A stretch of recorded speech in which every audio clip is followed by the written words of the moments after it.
ইমাম আহমদ ইবনে হাম্বল রাহমাতুল্লাহি আলাইহি আল্লাহর হুকুম মতে নবীর তরিকা মতে এমন ভাবে হালাল পথ ধরছিলেন, বৈধ পথ ধরেছিলেন।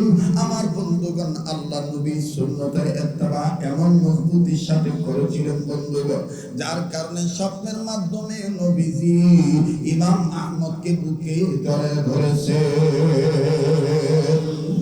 আমাদের মরণ যেন হয়, আমাদের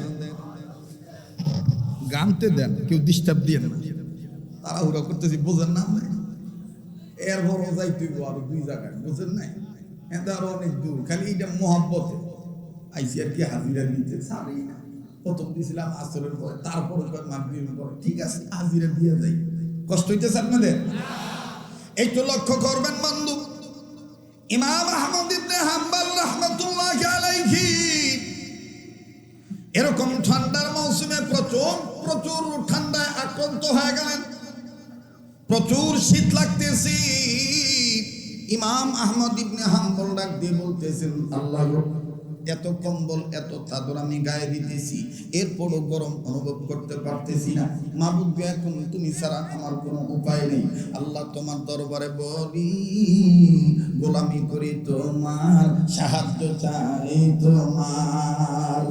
ইয়াকা নাবুদু ওয়া ইয়াকা, পরে না রে, ইয়াকা নাবুদু ওয়া ইয়াকা নাস্তাইন। ভাল লাগে?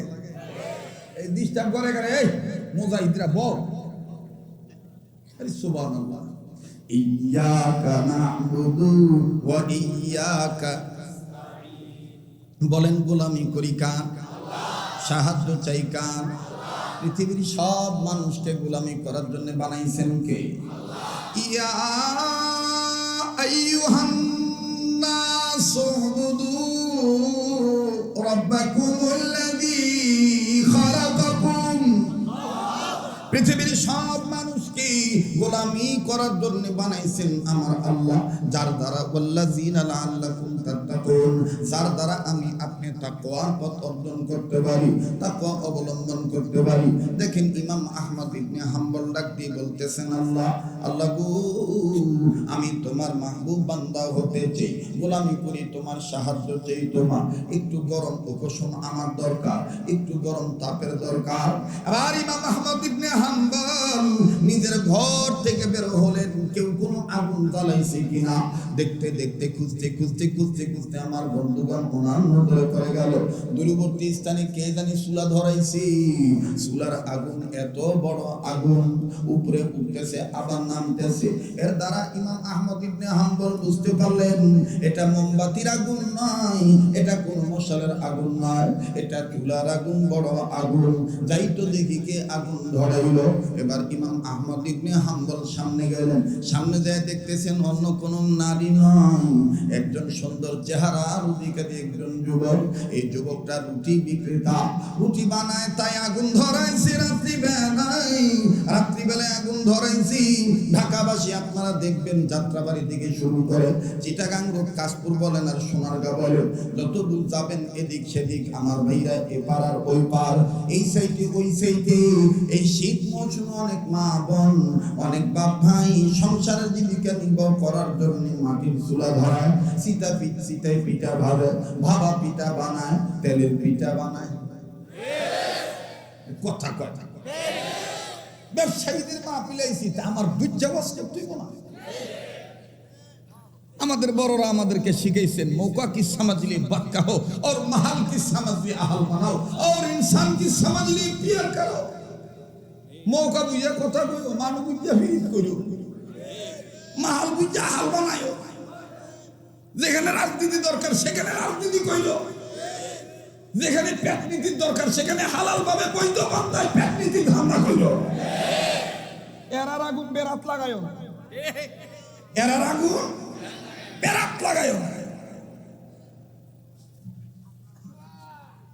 আমার ভাই, তো ইমাম আহমদ ইবনে হাম্বল রহমতুল্লাহ আলাইহি উনি দেখতেছেন যে এই যুবক রুটিওয়ালা আগুন ধরেছে, আমি এখন আগুন তাপাইতে আবার মনে মনে আলেম মানুষ তো চিন্তা করতেছে, যে আমি যে আগুন তাপাবো, ফট করে যদি এই যুবক কয় চুলা কি আপনি ধরেছেন না আমি ধরেছি, কইতে পারে না?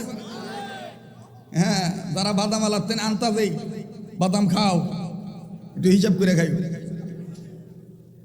আমি রাইত বিরাট বাজার করতে আসি, দেখি যে অনেকে গাজরের দোয়ানে আনতা দেই, কয় গাজর কত কইরা, একটা খাইয়া লেগেছে সাবদা। তো ইমাম আহমদ ইবনে হাম্বল রহমাতুল্লাহি আলাইহি উনি সিদ্ধান্ত নিলেন যে আমি যদি বিনা অনুমতিতে আগুন তাপাইতে যাই, এই যুবক আমাকে খোঁটা দিতে পারে, বাধা দিতে পারে। তো কি করা লাগবে? তো অনুমতি নেই। অনুমতি নিতে যাইয়া আবার ডাক দিয়ে কয়, যদি সালাম না দেই তো বলতে পারে দেখতে দেখা যায় কত সুন্দর। হ্যাঁ, বোঝা যায় একজন মনে হয় মুসলিম পণ্ডিত হবে, কিন্তু সালাম দেন না কেন? আপনি কি জানেন না রসুলের হাদিসকে আপনি পড়েন নাই? আসসালামু ক্বাবলা কালাম। ব্যবসায়ীরা আপনি এটা একটা রেওয়াজ চালু করবেন, কথা বলার আগে সালাম বলেন না কি? সালাম, আর সালাম যেন আরতের সালাম না হয়, বাজাইয়া সালাম যেন না হয়, আসসালামু আলাইকুম এরকম যেন না হয়, আসসালামু আলাইকুম এরকম যেন না হয়। সালাম দিতে হইব সহি শুদ্ধভাবে। যেমন আমাদের হারবি হযরত রাহমাতুল্লাহি আলাইহি হাকিমুল উম্মত রাজাল্লাহ খলিফা, তিনি বলেছেন, তারও খলিফা করাচির হযরত হাকিম আক্তাস সাহেব রাহমাতুল্লাহি আলাইহি বলেছেন, সালাম শুদ্ধ করার সহজ পদ্ধতি হলো যেই সালাম নামাজে ওই সালাম সমাজে, যেই সালাম নামাজে। আর সালাম দেওয়ার ক্ষেত্রে ভিতরে ট্রেনিং করতে হবে, ভিতরে ট্রেনিং করতে হবে। ট্রেনিং কি আমার ভাইরা? ট্রেনিংটা হলো এই তিনটা কথা আপনি মুখস্থ করবেন। যেমন আমাদের যাত্রাবাড়ি হযরত একটা কিতাব উম্মতের ইসলামের জন্য সাহাব নুসখা হিসাবে সহজ ব্যবস্থাপত্র প্রেসক্রিপশন আকারে অনেক বাংলাদেশের অনেক মসজিদ মাদ্রাসা এই কিতাবটা আছে। আমি নিজেও একসময় করোনার সময় এটা ফেরি করছি। প্রায় 12,000-এর উপরে এই 1 মিনিটের মাদ্রাসা কিতাব উত্তরবঙ্গে, দক্ষিণবঙ্গে, পশ্চিমবঙ্গে আমি মসজিদে মসজিদে বয়ান করে এগুলো আমি পৌঁছে দিচ্ছি আমার ভাইরা। তো এই 1 মিনিটের মাদ্রাসার কিতাবের মধ্যে সুন্দর করে লেখা আছে যে সালাম দেওয়ার সহজ পদ্ধতি হলো 3টি, মানে ভিতরে 3টা প্রশিক্ষণ মনে মনে জপন করা। জোরে জোরে সালাম দেওয়া, শুদ্ধ করে সালাম দেওয়া, আগে আগে সালাম দেওয়া। তো মুখস্থ করেন না, আগে আগে সালাম দেওয়া, খালি নিবেন না দিবেন। আমগো অবস্থা তো এমন হয়েছে, বেটা আমি বড় আরতের মালিক, তুই আমার সালাম আলী দেশ না কে? কথা কয় না, আগে আগে সালাম দেওয়া, ওই যে কয় না আগে আগে সালাম দেওয়া, জোরে জোরে সালাম দেওয়া, শুদ্ধ করে সালাম দেওয়া। আগে সালাম দিবে যে জান্নাতের বাড়ির মালিক হবে সে। কেমন লাগতেছে? ভালো লাগতেছে না? হ্যাঁ। তো ইমাম আহমদ ইবনে হাম্বল রহমাতুল্লাহ চিন্তা করলেন যে আমি এখন সালাম দেব। এই সালাম দিতে আবার মনের মধ্যে খটকা লাগতেছে, আমি যে আরে সালাম দেবো এ কি ধর্মীয় মানুষ না বিধর্মী মানুষ এটা তো জানি না। তো ইমাম আহমদ ইবনে হাম্বল বলেন, আল্লাহওয়ালাদের ভিতরে চোখ খোলা না বন্ধ? উনি চিন্তা করে দেখলেন যে আমি একটু মোরাকাবা করি, এই ছেলেটার সম্বন্ধে পরিচয় আল্লাহর কাছে জানি। উনি চোখ বন্ধ করলেন, চোখ বন্ধ করে দেখেন বাতিনি চোখ দিয়ে আল্লাহ দেখায় দিতেছে এই ছেলে শুধু মুসলমান না, জান্নাত ওয়ালা ছেলে। আরো আসতে কম, কি ছেলে? জান্নাত ওয়ালা ছেলে। তো ইমাম আহমদ ইবনে হাম্বল বলতেছে, সুবহানাল্লাহ, এই জান্নাত ওয়ালা সন্তান, আমি কি ভাবলাম আর হইল কি? এবার কাছে দিয়ে ডাক দিয়ে কয়, আসসালামু আলাইকুম ওয়া রাহমাতুল্লাহ। বাবা আমার খুব ঠান্ডা লাগছে, আমি একটু আগুন তাপাবো। ছেলেটা ডাক দিয়ে বলতেছে, কই মুশকিল নেই, কোনো সমস্যা নাই, আপনি আগুন তাপান। তো আগুন তাপাইতেছে, যখন মোটামুটি শরীর একটু গরম লেগে উঠছে, ইমাম আহমদ ইবনে হাম্বল বলতেছেন, আচ্ছা এই জান্নাত ওয়ালা কিভাবে, এর একটু আমি দেখি তো এর আমলটা কি। তো ইমাম আহমদ ইবনে হাম্বল নজর করে দেখে যে এই ব্যক্তিটা, এই যুবকটা রুটিওয়ালা হইতে পারে, কিন্তু অসাধারণ একজন তওবা করেনেওয়ালা ব্যক্তি। গরম পানি যখন আটাশির খামির বানাবেন তখন এরকম করে সেনাইতেছেন, মরতেছেন, প্রথমে মৈথুন মন্থন করতেছেন, প্রথম কয় বিসমিল্লাহ, আর যতক্ষণ খালি মতে খালি কয় আস্তাগফিরুল্লাহ আস্তাগফিরুল্লাহ আস্তাগফিরুল্লাহ। ইমাম আহমদ ইবনে হাম্বল বলতেছে, বুঝছি আগে ছিল গুনাহগার, গুনাহ থেকে মাপ চাইতে চাইতে তওবা করতে করতে হাত পুরা ফেলাইছে গফফার। ছিল কি গুনাহগার, হাত পুরা ফেলাইছে কারে? গফফার। একটা ডাক দেন না, বলেন না আল্লাহ। ভাই যদি গুনাহ থেকে থাকে তাহলে বলেন না আল্লাহ। তো ইমাম আহমদ ইবনে হাম্বল বলতেছে, ডাক দিয়ে বলতেছে, যুবক আমি তোমাকে একটু কথা জিজ্ঞেস করতাম। বলে কোই মুশকিল নেই, হ্যাঁ বলিয়ে, বলেন বলেন, কোনো সমস্যা নেই, কি বলেন। কয় যে বাবা তুমি যে আস্তাগফিরুল্লাহ আস্তাগফিরুল্লাহ সব সময় বলতেছো, দেখতেছি যখন তুমি কোনো বস্তু উপরে উঠাও তখন বলো আল্লাহু আকবার, নামানোর সময় কও সুবহানাল্লাহ, সমান জায়গায় রাখলে কও লা ইলাহা ইল্লাল্লাহ, আবার মাঝে মধ্যে দেখতেছি রবের শুকরিয়া আদায় করতেছো আলহামদুলিল্লাহ, আর বেশিরভাগ ওই দেখতেছি যত কাজ করো বেশিরভাগ সময় খালি আস্তাগফিরুল্লাহ আস্তাগফিরুল্লাহ বলো। এই আস্তাগফিরুল্লাহ বলার দ্বারা কিছু পাইছো তুমি? যুবক কয় হুজুর এটা বলেন কি, আপনার তো আমি চিনলাম না, থামেন জালটা কমাইবেন। তো লাকড়ি চুলার টেনে বাইর করে ডাক দিয়ে কয়, হুজুর এই আস্তাগফিরুল্লাহ বলার দ্বারা আমি একটা পাই নাই, দুইটা পাইছি। কয়টা পায় নাই, কয়টা পাইছে? হ্যাঁ বললে ভাই সময় কয়টা? আচ্ছা একটু শুনে নিলাম। মাশাআল্লাহ মাশাআল্লাহ ভাই না, একটু শুনে লইলাম, ঠিক আছে না? বোনাস আসে, এই আল্লাহর পাগলেরা কমে গুনাইছ, এটি সব হইল ফজলুল করিমের সামনে। হ্যাঁ আমার ভাইরা তো ডাক দিয়ে বলতেছে যে দুইটা পাইছি একটা পাই নাই। ইমাম আহমদ ইবনে হাম্বল বলতেছেন কি পাইছো আর কোনটা কোনটা পাও নাই, কোনটা কোনটা পাইছো বলো তো। ডাক দিয়ে কয়, হুজুর আস্তাগফিরুল্লাহ বেশি বেশি বলার দ্বারা, মাওলার কাছে বেশি বেশি মাপ চাওয়ার দ্বারা আমি এক নম্বর সম্পদ হইল আমি এই জবান দিয়ে যত দোয়া করি সব দোয়া আল্লাহ করব। ইমাম আহমদ ইবনে হাম্বল বলেন সুবহানাল্লাহ, তাইলে তো তোমার জবান মুস্তাজাবু দাওয়ার জবান হয়ে গেছে। আর কি পাইছো বলো? ডাক দিয়ে কয়, হুজুর আর একটা সম্পদের মধ্যে প্রতি রাত ঘুমের মধ্যে স্বপ্নে দেখি জনাবে মুহাম্মদ রাসূলুল্লাহ সাল্লাল্লাহু আলাইহি সাল্লাম আমার ঘরে তাশরীফ আনছে। তো ইমাম আহমদ ইবনে হাম্বল বলতেছেন এই দুইটা পাইলে আর কিছু লাগে? যা কও তাই কবুল হইয়া যায়, নবীর স্বপ্নের মধ্যে দেখো। আর কি পাও নাই, দুঃখ কি? কয় হুজুর যে দুঃখ ওইটা তো আপনারে কইলে লাভ নাই। কয় বড় কও দি? কয় হুজুর একদিন নবীদের স্বপ্নের মাধ্যমে যখন পাইলাম, বাজানো আমি দেখবো এখন কার দিল নরম হয়, কান্না না আসলো কান্নার ভান ধরবে, নাকটার মধ্যে কেমন জানি আল্লাহওয়ালাদের গ্রান পাইতেছি, যেদিকে তাকাই সেদিকে শুধু নূর আর নূর দেখতে পাচ্ছি। আমার দিল বলে আজকের মাহফিলে দোয়া কবুল হয়ে যাবে। মায়া লাগা ডাক দেন না, বলেন না আল্লাহ। আমার বন্ধুগণ কিছু সময়ের জন্য মুরাকাবায় চলিয়া যান, আপন আপন কবর সামনে নিয়ে আসেন। এই দুনিয়া থাকার জায়গা না, এই দুনিয়ায় কেউ চিরদিন থাকতে পারবো না। আমি আপনি রঙ্গরসের তামাশার জিন্দেগি পালন করি, দুনিয়ার চাকচিক্যময় পাইয়া হালাল ব্যবসা বাদ দিয়া হারাম ব্যবসা করার ফিকির করি।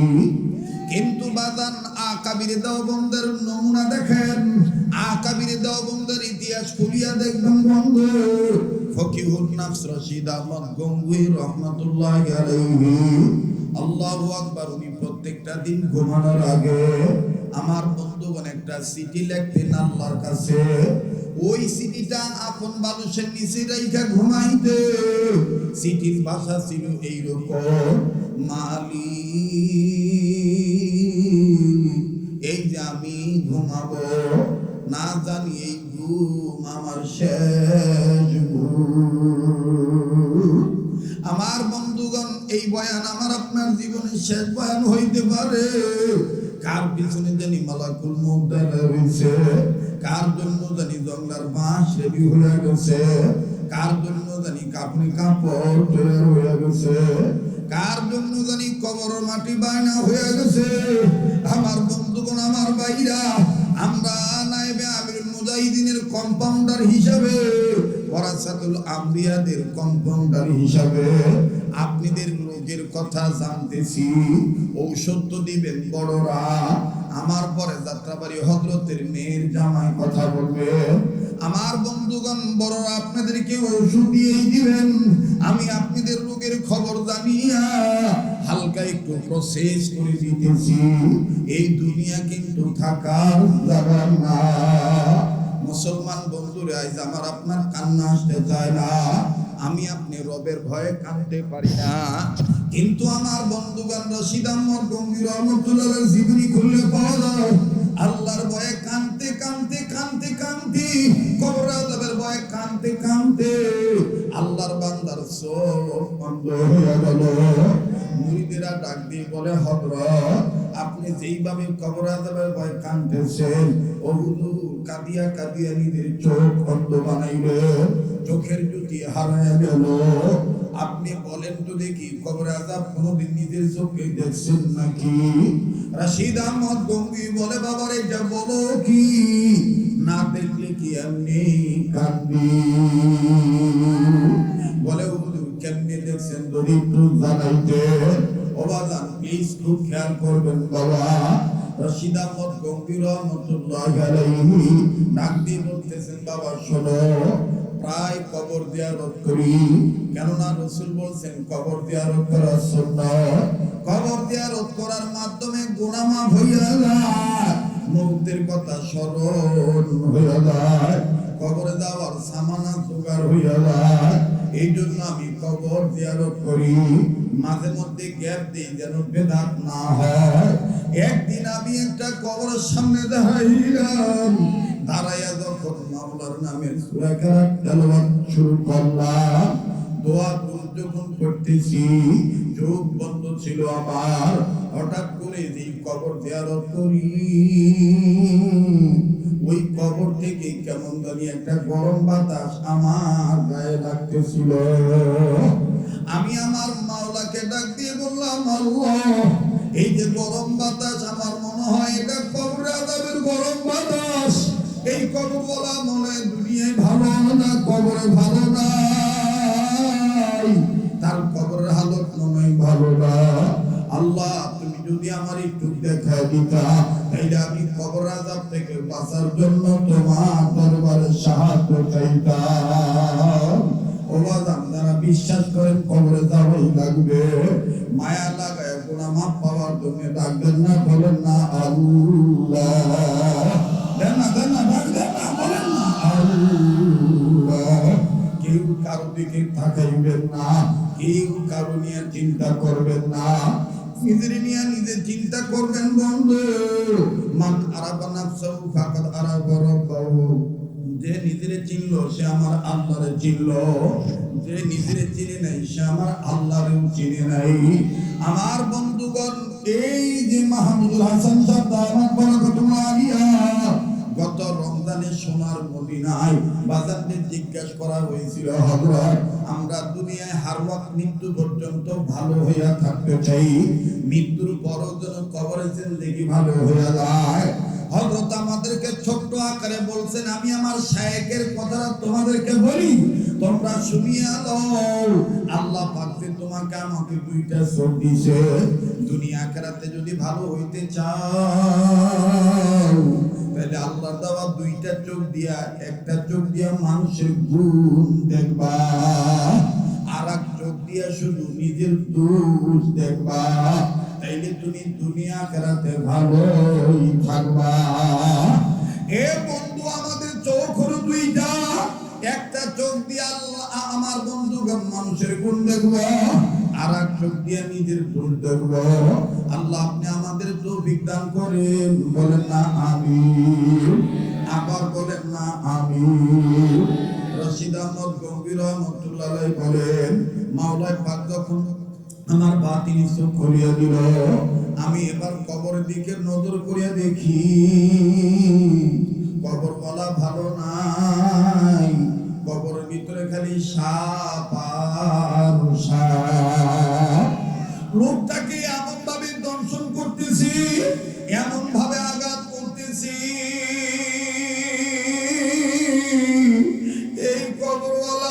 আর সর্বাঙ্গ পেঁচা পেঁচা সাপগুলো ধরছে আর এমন ভাবে কামড় দেয় লোকটার কলিজা পর্যন্ত তুলে নেয়। আবার নজর করিয়া দেখতে পাই এই লোকটার নাক দুইটা নাকের ফাঁকা, এক নাসিকার ফুটা দিয়া এই ভয়ঙ্কর সাপ ভিতরে ঢুকিয়া যায়, আর এক নাকের ফুটা দিয়া মস্তিষ্কের মগজ বাই করে আনে। লোকটা কান্দে আর ডাক দিয়ে বলে, আল্লাহ দুনিয়া আমি গুনাহ করেছি, তার কারণে তুমি আমার কবর আযাব দিয়ে গ্রেফতার করছো। ও আল্লাহ, আগে বুঝি নাই কবর হলো ইমিগ্রেশন কাউন্টার। কবরে যদি কেউ না পাইয়া যায়, দুনিয়ায় হাসরে আর কোনো জায়গায় তার ধরা নাই। এখন বলতেছি আল্লাহ আমার বন্ধুগণ, দুনিয়া কিন্তু কেউ চিরদিন থাকতে পারবো না। প্লিজ বাজান, কেউ কারো দিকে তাকাবেন না, নিজের চিন্তা নিজে করবেন। রশিদ আহমদ গঙ্গি বলেন, ওই দিক থেকে আমি আমার মাওলাকে বলছি, মাওলা যেই চোখ দিয়ে কবর আযাব তুমি আমারে দেখাইছো, ওই চোখ দিয়ে দুনিয়ার আর আমি কিন্তু দেখতে চাই না। আমি হাসর ময়দানে তোমার দিদার লাভ করিয়া জান্নাতে যেতে চাই।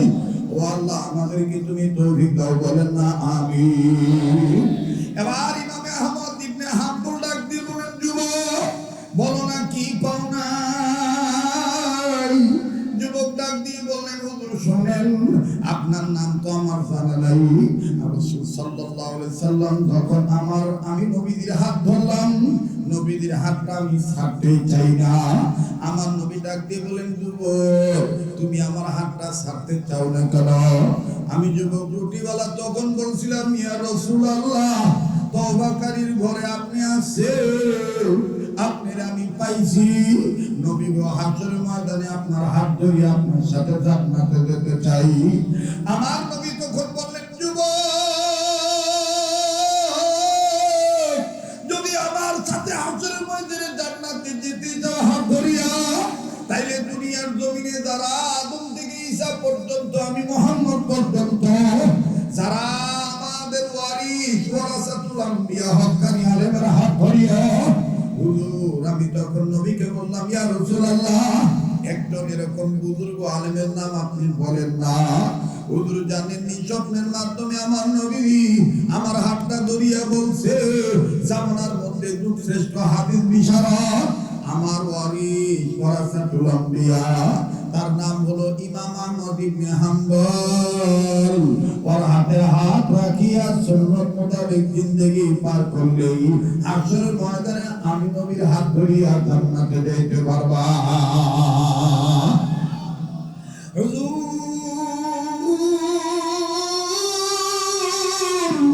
ওই দিনের পর থেকে আমি ইমাম আহমদ ইবনে হাম্বলের তালাশ করতেছি, আমি খুঁজিয়া খুঁজিয়া বেড়াই, ওনার তো আমি পাই না।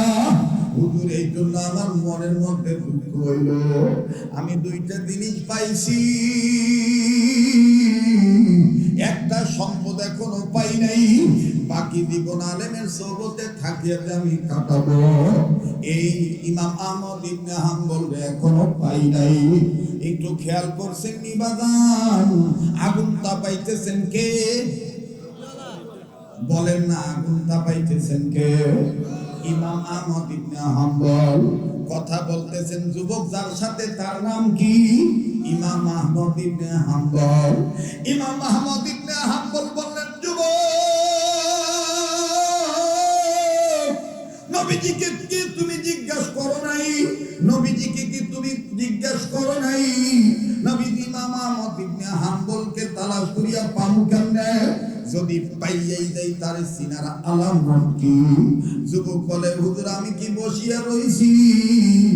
আমার নবীকে আমি জিজ্ঞাসা করেছিলাম, ইয়া রাসূলুল্লাহ ইমাম আহমদ ইবনে হাম্বলকে দেখতে কেমন হবে? আমি কেমনে বলবো ওনার নাম ইমাম আহমদ ইবনে হাম্বল? যুবককে ইমাম আহমদ ইবনে হাম্বল বলেন। তারপরে নবী কি বলছেন? ডেকে ডেকে বলেন, হুজুর ইমাম আহমদ ইবনে হাম্বল নাকি উনি? নবীজি বলছেন, একমাত্র ইমাম আহমদ ইবনে হাম্বলই জানেন হাসরের ময়দানে কয়জন নারী হাসতে হাসতে জান্নাতে যাবে।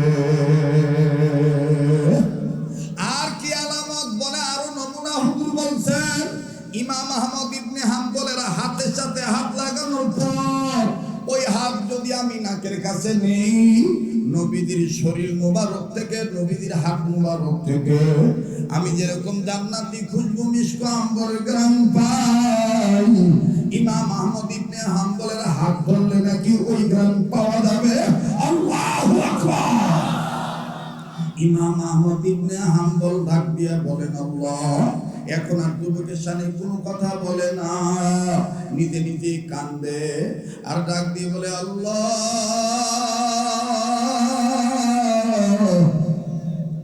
আমার নবীজি এইরকম ভালোবাসে, আল্লাহ তুমি আমার এইভাবে কবুল করছো। ইমাম আহমদ ইবনে হাম্বল হাত পিছনে নিয়ে নিলেন। যুবক ডাক দিয়ে কয়, হুজুর আপনি কাঁদেন কেন? বুঝে আসলো না কি কারণে আপনি কাঁদতেছেন, আমার বুঝে আসলো না। ইমাম আহমদ ইবনে হাম্বল ডাক দিয়ে বলেন, যুবক তোমার সমস্যা কি? বলে, হুজুর আবার দেখতে পাইলাম আপনি হাত পিছনে নিলেন, আমার তো এখন সন্দেহ হয় নবীজি যেই নাকের কথা বলছেন, যে চেহারার বর্ণনা দিচ্ছেন, আপনার চেহারার মধ্যে কেমন জানি ওই রকম মুহাম্মাদী নূর দেখা যায়। আল্লাহু আকবার। হুজুর আপনি হাতটা কেন পিছনে নিলেন? ইমাম আহমদ ইবনে হাম্বল ডাক দিয়ে বলে, আমি লম্বা করব না তোমার সাথে, আমার নাম আমি পরে বলবো, নাম বলার মাধ্যমে যদি আনানিয়াত প্রকাশ পায়, আমার আল্লাহ আমার থেকেই সম্পদ কারিয়াও নিয়ে যাইতে পারে। বাজান রে, আজকে যারা আমরা নামের পাগল, আমাদের বড়রা বলেন নাম দিয়া দরকার নাই, কামের দরকার। এজন্য বুজুর্গরা বলেন মশহুর হওয়ার দরকার নেই, মকবুল হও। ও হাফিজ তলাবা ভাইরা, তোমাদের পায়ে হাত দিয়ে বলি, মানুষ আমাদেরকে বলে জননন্দিত, বিশ্বনন্দিত, কিন্তু আমি নিজেকে মনে করি আমি সবচাইতে নিন্দিত, আমি সবচাইতে নিন্দিত। আমি নিন্দিত হইয়াই আনন্দিত, কারণ দুনিয়ার সব মানুষ যদি আমাকে ফুলের মালা দেয়, আর আল্লাহ যদি আমারে কবরে ধরিয়া ফেলায়, তাইলে কিন্তু উপায় নাই। আর দুনিয়ার সব মানুষ যদি আমাকে চপেটাঘাত মারে, আঘাত করে, থুতু নিক্ষেপ করে, আল্লাহ যদি আমারে মাফ করিয়া দেয়, তাইলে আমার বন্ধুগণ আমার আর কোনো চিন্তা নাই। আমি গুনাহগার গো আল্লাহ, আমি গুনাহগার, দয়া করে মোদের গুনাহ মাফ করে দাও, তোমার নাম গফুর গাফফার। একটা ডাক দেন না, বলেন না আল্লাহ।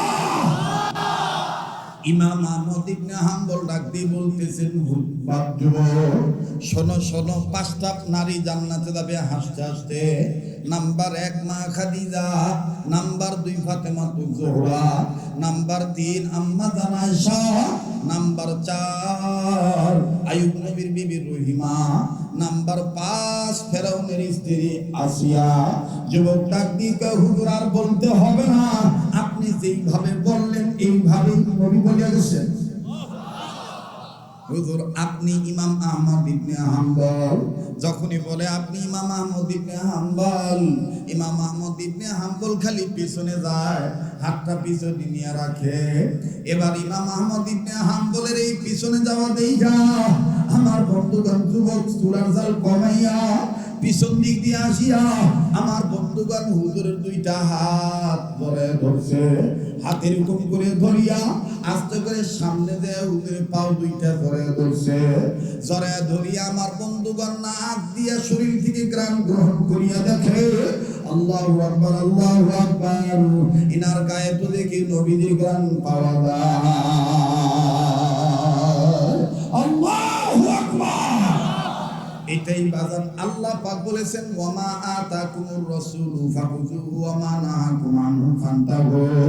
আমার রাসূল, আমার আল্লাহ বলেন, আমার রাসূল আমার পক্ষ থেকে তোমাদেরকে যেইটা ধরতে বলে সেইটা তোমরা মজবুত করে ধরো, যা ছাড়তে বলে তোমরা সেটা ছেড়ে দাও।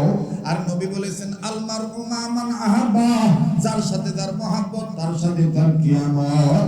আরে বন্ধু আমার, ভাইরা, বাবারা, এই জন্য আসেন না আজকে থেকে নিয়ত করি আমার ব্যবসা, আমার বাণিজ্য, আমার রাজনীতি, আমার শিক্ষানীতি, আমার বন্দিনীতি, আমার সমাজনীতি সব আমি করব একজন যোগ্য হক্কানি আলেমের সহবতে থাকার মাধ্যমে। ইনশাআল্লাহ কারা কারা পেরেছি তো হাত তুলে আল্লাহকে দেখাই। নারায়ে তাকবীর। আর এইভাবে সহবত লাভ করতে গেলেই আপনি তো আল্লাহওয়ালা হয়ে যাবে। আর আল্লাহওয়ালা হইতে গেলে 5টা কাজ আপনাকে ধারাবাহিকভাবে করা লাগবে। নাম্বার 1, সকল প্রকার ছোট বড় গুনাহ থেকে বেঁচে থাকা। নাম্বার 2, আল্লাহর হুকুম ফরজ ইবাদত। নাম্বার 3, আল্লাহর হুকুম ওয়াজিব। নাম্বার 4, নবীর সুন্নতলা উম্মত হওয়া। নাম্বার 5, নিজের অভ্যাসকে নফল আমলের অভ্যাসে পরিণত করা। আজ আমি নামার আগে, কথা শেষ করার আগে একটা সুন্নতের দাওয়াত আমি আপনাদেরকে দিতে চাই। মুসলমান ভাইরা আমার, বন্ধুগণ, সেই সুন্নতটা হইল খানা খাওয়ার আগে পরে, এটা একটা সহজ সুন্নাত। খানা খাওয়ার আগে পরে আবু দাউদ শরীফের হাদিস, টোটাল সুন্নত হলো 17টা। এর মধ্যে 4 নম্বর সুন্নত হইল খানা খাওয়ার আগে পরে 2 হাত কবজি পর্যন্ত ধৌত করা। বুঝে থাকলে বলেন না কয় হাত? কোন পর্যন্ত? কখন কখন? খানা খাওয়ার আগে এবং পরে। ব্যবসায়ী আবার বলেন কয় হাত? কোন পর্যন্ত? কখন কখন? খানা খাওয়ার আগে এবং পরে। পারবো তো ইনশাআল্লাহ? পারবো তো ইনশাআল্লাহ? তাহলে স্লোগান হয়ে যাক, সুন্নত যেখানে উম্মত সেখানে। কথা বলেন ঠিক কিনা? সুন্নত আছে যেখানে, উম্মত আছে। নারায়ে তাকবীর। আজকের আলোচ্য বিষয়বস্তু থেকে আমরা কয়েকটা শিক্ষা গ্রহণের সবক পাইলাম। নাম্বার 1, চোখ কয়টা? এক চোখ দিয়ে সকল মানুষের গুণ দেখব, আর এক চোখ দিয়ে নিজের দোষ দেখব। আমার ভাইরা, নাম্বার 2, আল্লাহওয়ালা হতে গেলে কয়টা কাজ করতে হবে? 5টা কাজ। নাম্বার 1, সকল প্রকার গুনাহ থেকে বেঁচে থাকা। নাম্বার 2, আল্লাহর হুকুম ফরজ ইবাদত ঠিক মতন আদায় করা। নাম্বার 3, আল্লাহর ওয়াজিব, আল্লাহর হুকুম ওয়াজিব ঠিক মতন আদায় করা। নাম্বার 4, সুন্নতলা উম্মত হওয়া। নাম্বার 5, নিজের অভ্যাসকে নফল আমলের অভ্যাসে পরিণত করা। সুবহানাল্লাহ। 3 নাম্বার সবক হইল, আমার বন্ধুগণ, আমার ভাইরা, সুন্নত আছে যেখানে, উম্মত আছি সেখানে। এটাই আল্লাহর আদেশ। এটা কার আদেশ?